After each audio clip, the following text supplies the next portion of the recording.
नेपाल के राष्ट्रपति रामचंद्र पौडेल बुधवार को प्रदर्शनकारियों से मिलने वाले हैं ताकि देश में चल रहे जेनजी आंदोलन का शांतिपूर्ण समाधान बातचीत के जरिए निकाला जा सके। पौडेल प्रदर्शनकारियों के एक प्रतिनिधिमंडल से मिलेंगे और साथ में नेपाल सेना भी मौजूद रहेगी।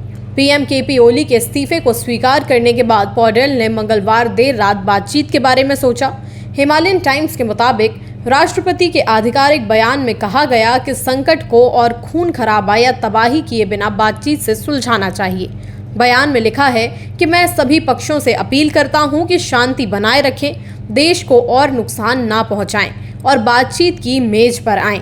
लोकतंत्र में नागरिकों की जो भी मांगे हैं उन्हें बातचीत और समझौते से सुलझाया जा सकता है।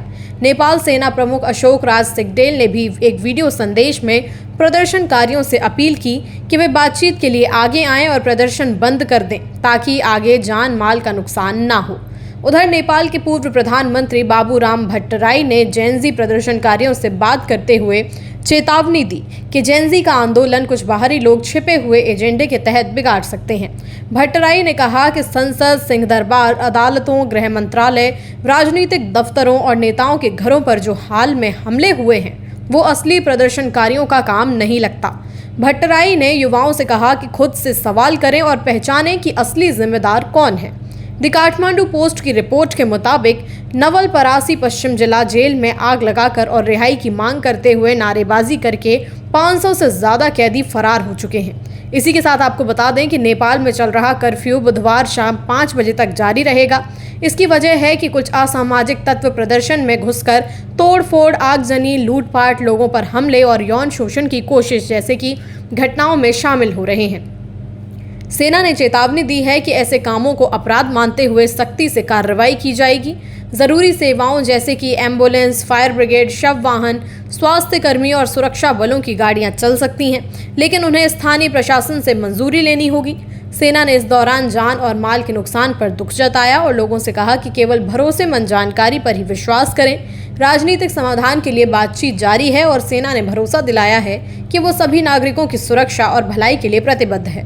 काठमांडू का त्रिभुवन अंतर्राष्ट्रीय हवाई अड्डा बुधवार शाम 6 बजे तक बंद रहेगा। देश के अंदर की फ्लाइट्स, विदेश की फ्लाइट्स और प्राइवेट हेलीकॉप्टर सेवाएं सब रोक दी गई हैं। आने और जाने वाली सारी उड़ानें फिलहाल बंद रहेंगी। नेपाल सेना ने मंगलवार को त्रिभुवन अंतर्राष्ट्रीय हवाई अड्डे का नियंत्रण अपने हाथ में ले लिया क्योंकि शाम को प्रदर्शनकारियों ने हवाई अड्डे में घुसने की कोशिश की थी। सुरक्षा के तौर पर कुछ उड़ानें अस्थायी रूप से रोक दी गईं। एयर इंडिया दिल्ली और काठमांडू के बीच रोज 6 उड़ानें चलाती है, उसमें से 4 फ्लाइट्स रद्द कर दी गईं। इंडिगो और नेपाल एयरलाइंस ने भी दिल्ली काठमांडू की अपनी सेवाएं रद्द कर दी हैं।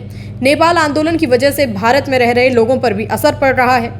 यूपी के महाराजगंज के सोनौली बॉर्डर पर बुधवार को भारतीय पर्यटकों की भारी भीड़ देखने को मिली क्योंकि नेपाल में बढ़ते तनाव के चलते कई लोगों ने अपनी ट्रिप बीच में ही खत्म कर घर लौटने का फैसला कर लिया। एक पर्यटक ने बताया कि हम भोपाल से नेपाल के पशुपतिनाथ मंदिर जा रहे थे। हमने फ्लाइट पकड़ ली थी लेकिन वो कैंसिल हो गई, इसलिए हम वापस उतर आए। वहाँ का माहौल काफ़ी तनावपूर्ण है, हमें आगे जाने नहीं दिया जा रहा है। एयरपोर्ट बंद है, इसलिए हम वापस आ गए। विदेश मंत्रालय ने नेपाल में रह रहे भारतीयों के लिए ट्रैवल एडवाइजरी जारी की है और हेल्पलाइन नंबर भी दिए हैं। मंत्रालय ने कहा है कि हालात सामान्य होने तक भारत से नेपाल की यात्रा टाल दें। साथ ही जो भारतीय नागरिक अभी नेपाल में हैं उन्हें अपने वर्तमान ठिकानों पर ही रहना चाहिए, सड़कों पर ना निकलें और पूरी सावधानी बरतें। इस पूरी खबर पर हमारी नज़र बनी रहेगी और एक एक अपडेट के लिए आप भी सत्य हिंदी को सब्सक्राइब कर लें और हमारे वीडियो को लाइक और शेयर करना ना भूलें।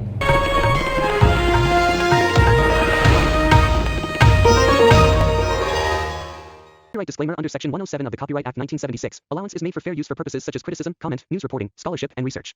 Fair use is a use permitted by copyright statute that might otherwise be infringing.